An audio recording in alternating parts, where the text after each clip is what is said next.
Hi hello అందరికీ నమస్కారం. Welcome to our channel. నేను ఆదిత్య.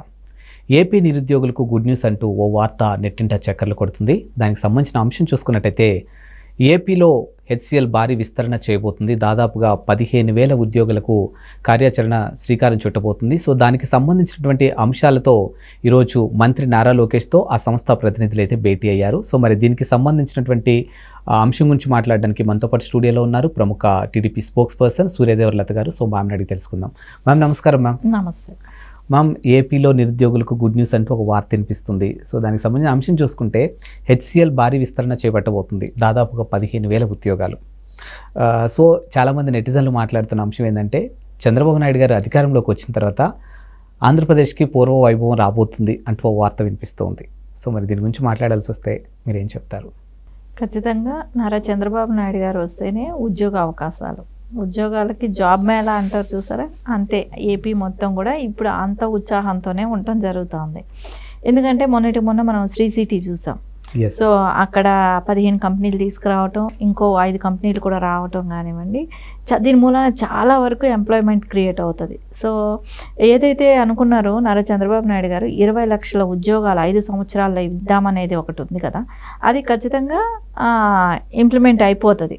సో ఇన్ని కంపెనీస్ రావటమే కానివ్వండి, ఇప్పుడు మనం ఎస్ఆర్ఎంటీ వాళ్ళు యూనివర్సిటీను రిలయన్స్ రెండు కలిపి ఏఐ యూనివర్సిటీ పెడుతున్నారు. సో దాని మూలాన మనకు ఒక మంచి యూనివర్సిటీలు రావటమే కానివ్వండి మన ఏపీ స్టేట్కి. అంటే గతంలో కన్నా పోల్చుకుంటే ఇప్పుడు మనకి అంటే రాష్ట్రం అభివృద్ధి చెందేటప్పటికి అందరూ కూడా రావడానికి ఇంట్రెస్ట్ చూపిస్తున్నారు. మేబీ ఇన్వెస్టర్స్ ఇంట్రెస్ట్ చూపిస్తున్నారు. ఇంకోటి ఆ ప్లేస్లో నారా చంద్రబాబు నాయుడు గారు ఉన్నారు ముఖ్యమంత్రిగా. అంటే ఇప్పుడు వేరే ఎవరున్నా కూడా ఆ హైప్ రాదు ఆ స్టేట్కి. చంద్రబాబు నాయుడు గారు ఉన్నారు కాబట్టి ఆ స్టేట్కి గురించి ఇంకో 5 సంవత్సరాలైనా కానివ్వండి, ఇంకో ఆయన ఇప్పుడు ఈ టర్మ్ వచ్చారు, ఆయనకు ఓపిక ఉన్నన్ని రోజులు చేసేటట్టే ప్రజల్లోకి కూడా వెళ్ళిపోతుంది అది. ఎందుకంటే ఆయన్ని బట్టి ఇప్పుడు ఒక్కసారి దెబ్బతిన్నారు స్టేటు. ఒకళ్ళకి వేరే మార్పు కొత్తగా వచ్చే వాళ్ళకి అవకాశం ఇద్దాం, ఒక్క ఛాన్స్ నమ్మి. కానీ ఇప్పుడు అట్లా అనిపించట్లేదు కదా. బాబు గారు వస్తేనే అవకాశాలు ఉంటాయి, ఉద్యోగ అవకాశాలు అనే ఒక దాంతో ప్రజలు అంటే యువతకు అందరికీ కూడా ఒక స్ట్రాంగ్ ఒక నమ్మకం అనేది వచ్చింది. ఎందుకంటే మనం వాలంటీర్లు తీసుకుందాం, వాలంటరీ వ్యవస్థని వాళ్ళకు కూడా ఏం చెప్పారు అంటే వాళ్ళు యాక్చువల్లీ డిగ్రీ చేసిన వాళ్ళు, ఇంజనీరింగ్ చేసిన వాళ్ళు కూడా వాలంటీర్లుగా ఉన్నారు. అంటే ఉద్యోగ అవకాశాలు లేక. సో వాళ్ళకందరికీ ఏం చెప్పారు, మీకు అర్హతకు తగ్గ ఉద్యోగ అవకాశాలు నేను కల్పిస్తాను అని అన్నారు.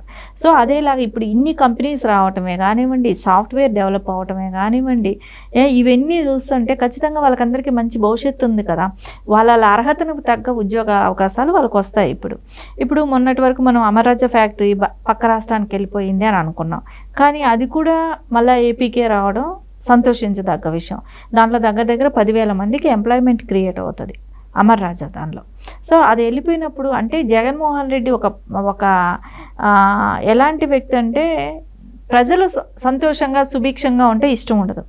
ఎందుకంటే వాళ్ళు ఈయనిచ్చే తాయిలాల మీద ఆధారపడి బతికితే కానీ ఈయనకి ఒక సాటిస్ఫాక్షన్. వాళ్ళు ఇండివిజువల్గా వాళ్ళు బతికారనుకోండి, సో ఈయనకి ఓటేయరు, ఇట్లాంటి మన మీదే ఆధారపడాలి, మన గవర్నమెంట్ ఇచ్చే ఆ పెన్షన్స్ మీద వాటి మీద ఆధారపడి బతకాలి అనే రకంగా ఆలోచించాడు జగన్మోహన్ రెడ్డి. ఆలోచన విధానం ఆ రకంగా ఉంది.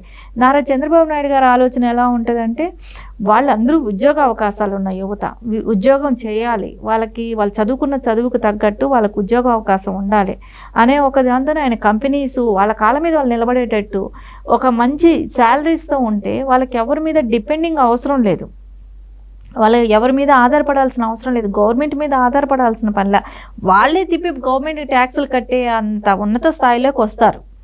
అది రాష్ట్రానికి అభివృద్ధి చెందుతుంది.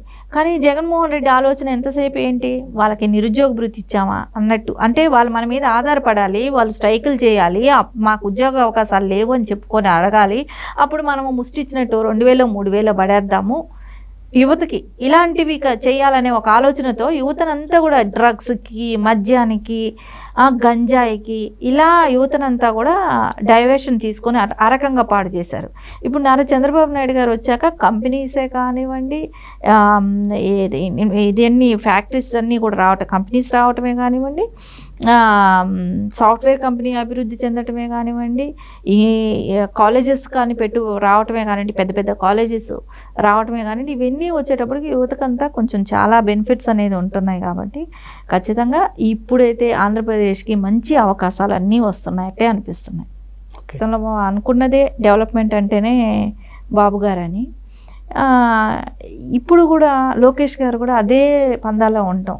ఇప్పుడు హెచ్సిఎల్ కంపెనీ వాళ్ళని రప్పించటం, వాళ్ళు వచ్చి ఇక్కడ ఇన్వెస్ట్ చేస్తామనటం, దాని మూలన 15,000 ఉద్యోగ అవకాశాలు కల్పించటమే కానివ్వండి, శివశంకర్ అనే వాళ్ళు వైస్ ప్రెసిడెంట్ అనుకుంటా దానికి, ఆయన వచ్చి కలవటం కానివ్వండి. ఇప్పుడు చాలా వరకు మనం బాబు గారిని గతం నుంచే చూస్తూనే ఉన్నాం.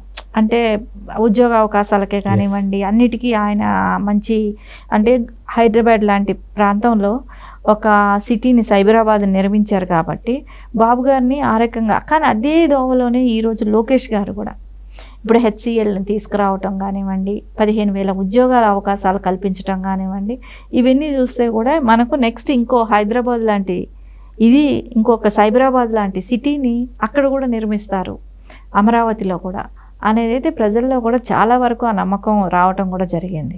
సో ఇవంతా ఇప్పుడు సాఫ్ట్వేర్కి ఇప్పుడు 15,000 అన్నారు. ఇవన్నీ మనం చూస్తుంటే ఖచ్చితంగా 20 లక్షల ఉద్యోగాలు అనేది రీచ్ అవ్వటం ఈజీగానే అనిపిస్తుంది. బాబు గారు అనుకున్నట్టు 20 లక్షల ఉద్యోగాలను అయితే ఖచ్చితంగా ఆయన ఫిల్ఫిల్ చేస్తున్నట్టే కనపడతారు.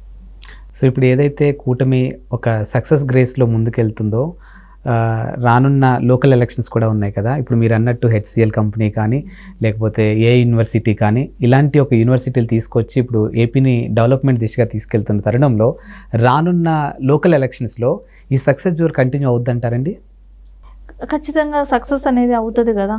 ఎందుకంటే ఇప్పుడు ఏ పార్టీ అయినా ఎవరైనా భవిష్యత్తు బాగుండాలి అనుకుంటే ఏదో ఒకటి చేయాలి.